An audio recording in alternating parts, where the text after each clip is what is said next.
መፈንቅለ መንግስት እናካሂዳለን ብሎ አንዳንድ አባቶቻችን ውይይት ያደርጋሉ። መፈንቅለ መንግስት ኢትዮጵያ ውስጥ አይሳካም።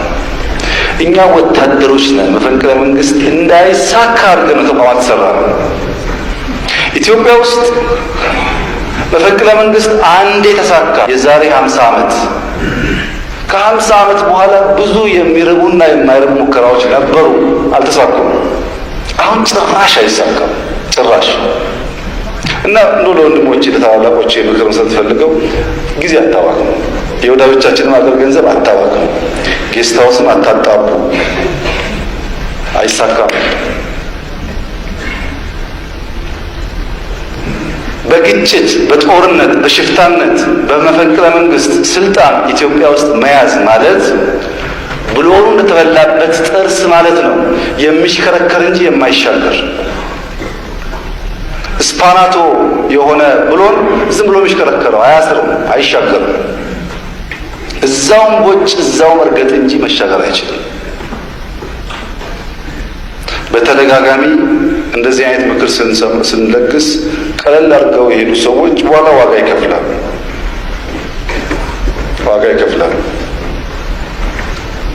ለተከበረው ምክር ቤት ማረጋገጥ የምንፈልገው ዛሬ ሰላም እንዲሆኑ እኛ የምንፈልገው ለሰላም ቢከፈል ማንኛውም ዋጋ ለመክፈል ዝግጁዎች ነን። ለምን? ከሰላም ውጭ ያለው አማራጭ እንደ ሞት አንበሳ ነው፣ ዋጋ የለውም። አንበሳ በሕይወት ሳለ በምንም መመዘኛ ከውሻ ጋር አይወዳደርም። አንበሳ ነው።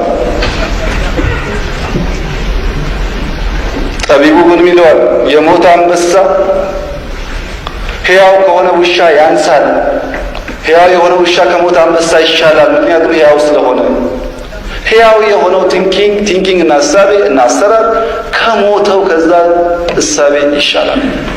ምን የሚለው እንሰብሰብ፣ አንድ እንሁን፣ የሁላችን ሀገር ነው፣ በጋራ እናልማ፣ በንግግር በውይይት በምርጫ እንመን።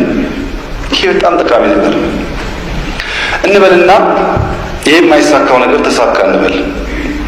አሁን ኢትዮጵያ ውስጥ የሆነ ሰው ገለን ይዘው አድርገን መፈንቅለ መንግስት ብናደርግ ኢትዮጵያን ሌላ ሱዳን እናደርጋት እንደሆነ እንጂ ሀገር ሆና እኛም መንግስት ሆና አንቀጥልም መቼም።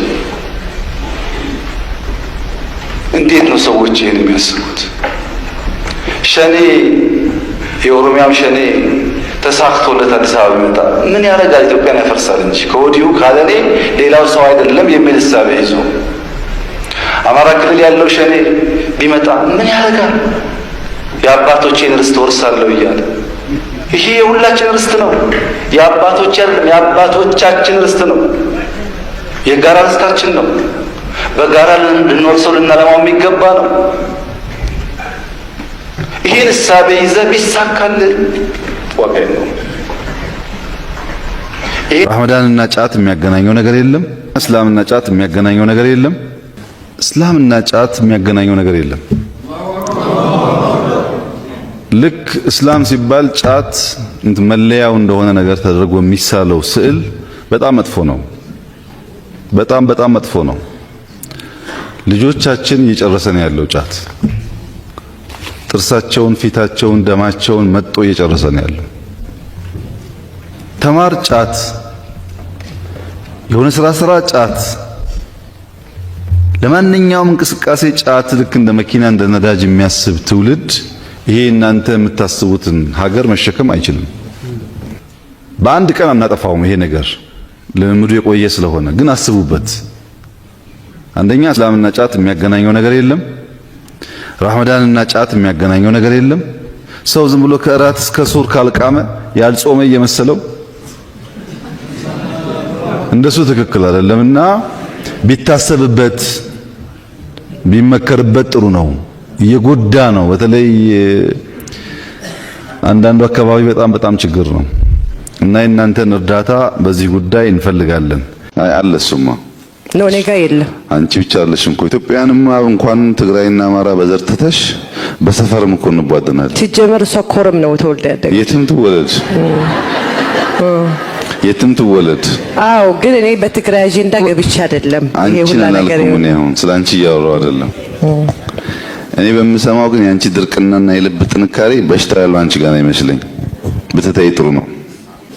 እስከ ዳር አቤት በይቅርታ የኢትዮጵያ ችግር ነው የሚፈታው ታምኛለሽ? በይቅርታው የኢትዮጵያ ልብ ችግራችን የልብ ጠማማነትና ለይቅርታ አለመገዛት መሆኑን ታምኛለሽ? በደንባው አሁን አንቺ ዘሬ እንደዚህ ስለሆነ ከዚህ አካባቢ ተወልጄ ያልሽው ነገር ሊጠፋ የሚችለው በይቅርታ ብቻ እንደሆነ ታምኛለሽ? ታምኛለሽ? አዎ ኢትዮጵያውያን ይቅርታ መማር እንዳለባቸው ታምኛለሽ? አዎ ታምኛለሽ? እስቲ አንድ እርምጃ ወደፊት ነኝ። ትንሽ ጠጋ በይ።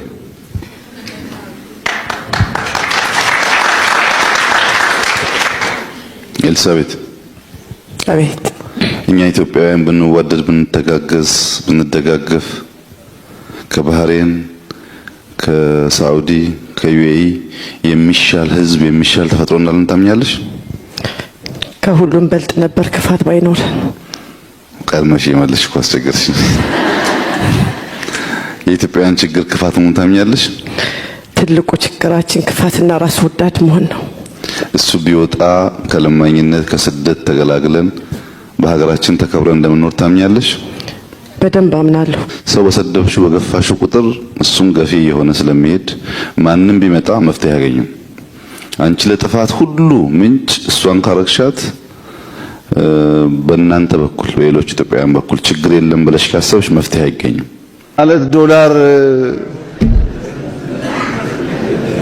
ከሌለ እንደሱ ነው። ሐጁል በይት መን ኢስጠጣዐ ኢለይሂ ሰቢላ ነው ነገርየው። ከሌለ ተጣጥፎ መቀመጥ ነው ማለት። ዶላር ከሌለ እንደሱ ነው። ደግሞ በጣም እኔ ከአምስቱ ዋጅቦች ሁሉ በጣም የሚገርሙኝ አምስተኛው ነው። ዶላር ከሌለ የወደ መጀመሪያው ሂጅራ ወደ ተደረገበት መቆየት ነው ማለት ነው። ግን መፍትሄው መበልጸግ ነው። ሀብት ስናመጣ እዛም ክብር አለ። 40 ሺህ 50 ሺህ ብዙ አጀንዳ አይሆንም። ዶላርም አጀንዳ። እስከዛ ድረስ ትንሽ እንቸገራለን። ለመድኃኒት እንቸገራለን፣ መኪና ማስገባት እንቸገራለን፣ ለግንባታ እንቸገራለን። የዛ ችግር አካል ነው። ሙስሊም የኢትዮጵያን ችግር የሚጋራ ስለሆነ በዛ ቢወሰድ ደግሞ ጥሩ ኤክስኪውዝ እኮ ነው። መን ኢስጠጣዐ ኢለይሂ ሰቢላ የምትለዋም በጣም አስፈላጊ ናት። እሷንም መጠቀም ያስፈልጋል ማለት። ኦርቶዶክስን በሚመለከት በተደጋጋሚ ስላነሳው ድጋሚ አላነሳው። ምንም የተናወጠ አቋም የለኝም።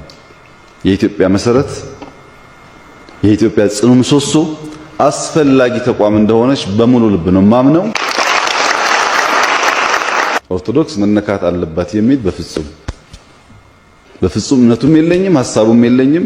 ኦርቶዶክስን እንደማከብረውና እንደምወደው ሙስሊም መነካት አለበት ብያላም ሌላም የሚያምን ሰው ለምን? የኢትዮጵያ ሙሉእነት የሚረጋገጠው ሁሉም እምነት፣ ሁሉም እሴት፣ ሁሉም ታሪክ በልኩ ሲቀመጥ ስለሆነ እና በንግግሬም በፕሮግራሜም በተግባሬም አንድ ቀን ተዛንፌ አላቅም በዚህ ጉዳይ። ቢያንስ ነፍሴ እያወቀች ኦርቶዶክስን የሚበድል ነገር ሰርቼ አላቅም። ወደፊትም የማደርግ አይመስለኝም። ዛሬ ኢትዮጵያ ክላሽ፣ ብሬን፣ ስናይፐር፣ ዲሽቃ፣ ታንክ፣ ሁሉም አይነት መድፎች ለራሷ ሳይሆን ለገበያ በቂ የሆነ የማምረቻ አቅም በጣም ዘመናዊ ክላሽ እናመርታለን፣ ስናይፐር እናመርታለን። እነዚህ አይነት ነገሮች ከመግዛት ወጥተን አምርተን ለሌሎች የምንሸጥ ሀገር መሆናችን እና በጣም በአጭር ጊዜ ውስጥ 2 ዓመት ባልሞላ ጊዜ ውስጥ ይሄ አቅም ተገንብቶ በማየቴ በጣም ከፍተኛ ክብርና ደስታ ይሰማኛል።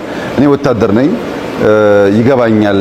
በውትድርና አካባቢ የሚጎሉ ነገሮች በኦፕሬሽን ጊዜ እንዴት አስቸጋሪ እንደሆኑ እረዳለሁና አሁን ኢትዮጵያ ስጋት የለባት። ጭንቅላት ያላቸው ልጆች አሏት። ጀግና ወታደሮች አሏት። ከግብአት አንጻር የነበረባትን ውስንነት ከሞላ ጎደል ፈታለች። ልብስ እና ምርት ሳይሆን ኢምፖርት እናደርግ ነበር። ለወታደሩ ጫማ ኢምፖርት እናደርግ ነበር። ጥይት ኢምፖርት እናደርግ ነበር። ክላሽ፣ ስናይፐር ኢምፖርት እናደርግ ነበር። አሁን በሀገር ደረጃ ብቻ ሳይሆን መከላከያ ልብሱን ያመርታል። ጫማ አምርቶ የሚያንሰውን ከሎካል ኢንዱስትሪዎች ይቀበላል። ጥይት ቅድም እንደሰማችሁት በጣም በርካታ ሀገር ኮንትራት ኦልሬዲ ፈጽመናል። በዚህ 3 ወር ብቻ ከ30 ሚሊዮን ያላነሰ ዶላር ሽያጭ ሽጠናል እና ማምረት መሸጥ ስለቻል አሁን ኢትዮጵያን የማጽናት ኢትዮጵያን የማስቀጠል ለልጆቻችን ባማረና በተሻለ ደረጃ የማስረከቡ ነገር በጣም መስመር እየያዘ በሁሉም መስክ እመርታዎቹ እየታዩ የተጨበጡ መጥተዋል። ስራዋን አብዝታ የምትወድ በእቅድ የምትመራ ያሰበችውን በተግባር ለማሳየት የምትጥር የምትፍጨረጨር ሴት ናት።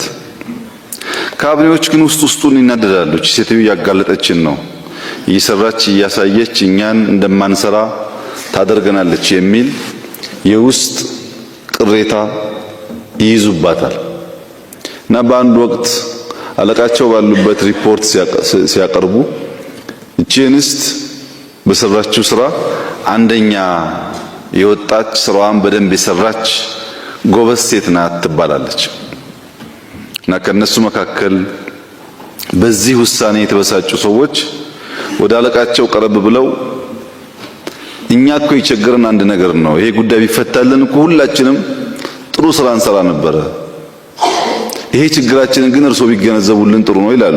ምንድነው ችግራችሁ? ብዙ ቂላቂሎች አሉ፣ ብዙ ጅላጅሎች አሉ፣ መለየት አልቻልንም እና ስራዎቻችንን ለጅሎች የሰጠን ነው የሚበላሽብን። የመጀመሪያው ስራ መሆን ያለበት ጅሎችን ከብልሆች መለየት መሆን አለበት። ጅሎችን ከብልሆች ከለየንና ለብልሆች ስራዎቻችንን ከሰጠን ልክ እንደ እህታችን እኛም መልካም ስራ እንሰራለን ብሎ ሐሳብ ያቀርባል። ከዚያም ተጨማሪ እየተባለ ትክክል ነው ችግራችን ይሄ ነው ይላሉ።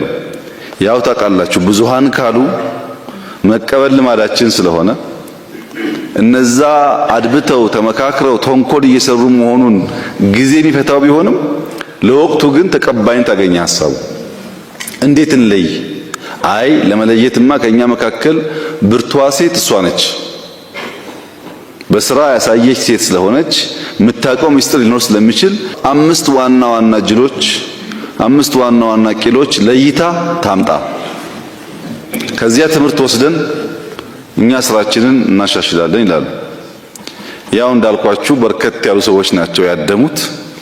ሲናገሩ ንግግራቸው፣ ቋንቋቸው ጥሩ ይመስላል። በውስጣቸው የተደበቀው እንዳለ ሆኖ በንግግራቸው ግን መልካም ይመስላሉ። አለቃቸውም ተቀበሉና በይ 5 ጅሎች ለይተሽ አቅርቢ በአንድ ወር ጊዜ ውስጥ አሏት። ተቀብላ ሄደች። እሷ አሁን ወደ ስራ ሄደች። እነዛ ደግሞ ሰራንላት። እኛን ስታጋለጥ ቆይታ አሁን ከየት አባቷ ታመጣለች እያሉ መሳቅ ማላገጥ ጀመሩ። ከአንድ ወር በኋላ ጊዜው ደርሶ ሪፖርት አቅርቢ፣ እነዚያን ጅሎች መለየት ከቻልሽ መስማት ማወቅ እንችላለን እንፈልጋለን ብለው ጥያቄ ሲያቀርቡ አዎ ተዘጋጅቻለሁ ለይቻለሁ ትላለች። ይሄ ዜና ሲሰማ ከዚህ ቀደም ካቢኔ ብቻ የሚሰበሰብ የነበረውን በጣም በርካታ ሰዎች፣ የሃይማኖት አባቶች፣ ወጣቶች፣ ሴቶች፣ የሰፈሩ ሰዎች ሁሉ የዚህን ሪፖርት ውጤት ለመስማት መጡ። ሞላ አዳራሹ። በእነሱ ሳያበቃ የሚዲያ ሰዎችን በርከት ብሎ መጡ። ለወትሮ 2-3 ነበር የሚመጣው።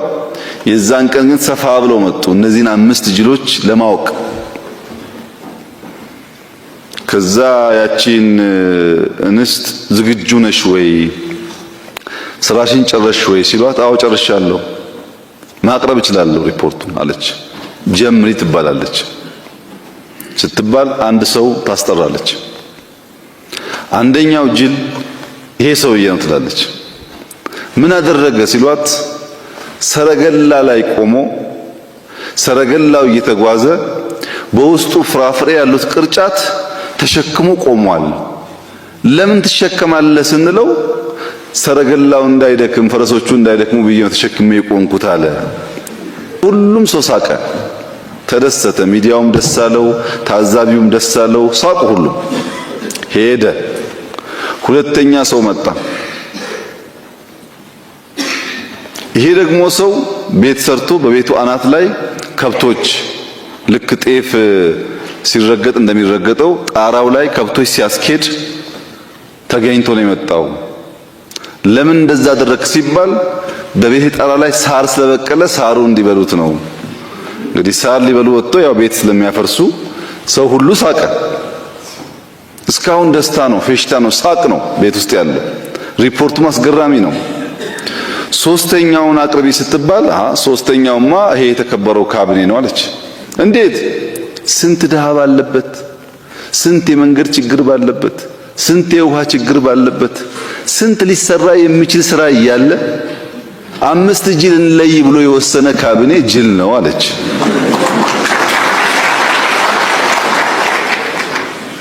ጊዜና ሀብት ማባከን የነበረብን ስንት ቁም ነገር እያለ ለዚህ ጉዳይ የዚህን ጊዜ ሰው ደነገጠ፣ የገባው ሰው። እሺ አራተኛው ሲባል እንዴ ስራ የላችሁም እንዴ እናንተ 5 ጅል ለመስማት ለቁም ነገር መታችሁ ማታቁ ሰዎች፣ ለስራ ሪፖርት መታችሁ ማታቁ ሰዎች፣ ገና ለገና 5 ጅል ሲባል ለመሳቅ፣ ለማላገጥ፣ ለማሾፍ ስራችሁን ጥላችሁ እዚህ የተቀመጣችሁ ሰዎች፣ ስለ መንገድ ስራ ሪፖርት ቢሆን ጥሩ ነው፣ ስለ እርሻ ቢሆን ጥሩ ነው። ስለ 5 ጅል ለመስማት ምን ታደርጋላችሁ እዚህ? የዚህን ጊዜ ቅድም ይስቅ ያሽካካ የነበረው ግማሹ እየለቀቀ መሄድ ጀመረ ቤቱ። 5ኛው ጅል ይሄ ሚዲያ ስብስብ ነው አለች። መንገድ ተጀምሮ የቆመ፣ ስኳር ፋብሪካ ተጀምሮ የቆመ፣ ሆስፒታል ተጀምሮ የቆመ፣ ስንት የሚዲያ ጩኸት የሚፈልግ ስራ እያለ 5 ጅል ይለያል ተብሎ ይሄን ለመዘገብ ይሄን ይሁነኝ ብሎ ቁም ነገር ብሎ የተሰለፈው ሚዲያ 5ኛ ጅል ነው አለች። መጨረሻ ላይ ቂል ማለት አለች፣ ጅል ማለት አለች ለማይረባ ጉዳይ የሚረባ ሀብትና ጊዜ የሚያባክን ነው አለች። የሚረባ ነገር ለማግኘት መድከም ችግር የለውም። ለማይረባ ጉዳይ ግን ጊዜና ሀብትን ማባከን የመጨረሻ ጅልነት ነው። ለመስረቅ ከገባህ አይሳካልህም፣ አትሰራም፣ አይሳካልህም ማለት ትሰበስባለህ ወረቀት ግን አይሳካልህም። ለስራ ከገባህ እግርን የሚያስረውን ሰውዬ እግርን አስለቀቀ የምታልፍና የምትሰራ ከሆነ አንተ ታልፋለህ። በዘመናት መካከል አንተና ስምህ ይጸናሉ። ከንቲባ ማለት ሰው ውስጥ ጥሎ የሰው ህይወት የሚቀይር ሲሆን ማንም አይረሳው፣ ማንም አይረሳው። ስብሰባ ማድረግ በተሸፈነ መኪና ብቻ መመላለስ ከሆነ ራስህ እንዳትታይ ራስህን ሸፍነ ስታበቃ ሰው ሊያውቅ አይችልም። አሻራ ማኖር ከፈለክ በዓላማ ተዘጋጅተህ የሚያግዙህን ለይተህ ጀምረህ ጨርሰህ ካሳየ ግን የሚቀጥል ስምና አሻራ ይኖርሃል። ይሄ ማለት ግን በቃ ከንቲባ ማለት አገልጋይ ነው፣ መሐንዲስ ነው፣ አዛኝ ነው፣ ከተማ ማለት የብልጽግና ምልክት ነው እና በቃ ከተማውን በሙሉ አልጋ ባልጋ አርጉት፣ ወርቅ በወርቅ አርጉት ቢባል ይቻላል? አይቻልም። በጣም በርካታ ፈተና አለ። ብዙ የእውቀት የመከወን አቅም፣ የሪሶርስ አብሮ የሚሰራው ቲም በጣም ብዙ ፈተና አለ። ከፈተናዎቹ ውስጥ ግን ለይታችሁ እንድትይዙ የምፈልጋቸው ፖይንቶች አንደኛው የከንቲባዎች በሽታ አለማወቅ ነው። ከተማቸውን አለማወቅ፣ በእጃቸው ያለውን ሀብት አለማወቅ። ይሄ የምታዩት ቦታ ይሄ ቦታ ኤግዛክትሊ የዛሬ 2 ዓመት ጎርጎራ የሚባለው ቦታ ነው። ይሄ ነበር ፖርቱ። አሁን ጎርጎራ ይሄ ነው። በጣም ሞደርን ፖርት አለው። እቺው ቦታ ናት። እቺ ቦታ ባይዘው አያችሁ ዲፍረንሱ? ይሄ ነበር ጎርጎራ፣ አሁን ይሄ ነው።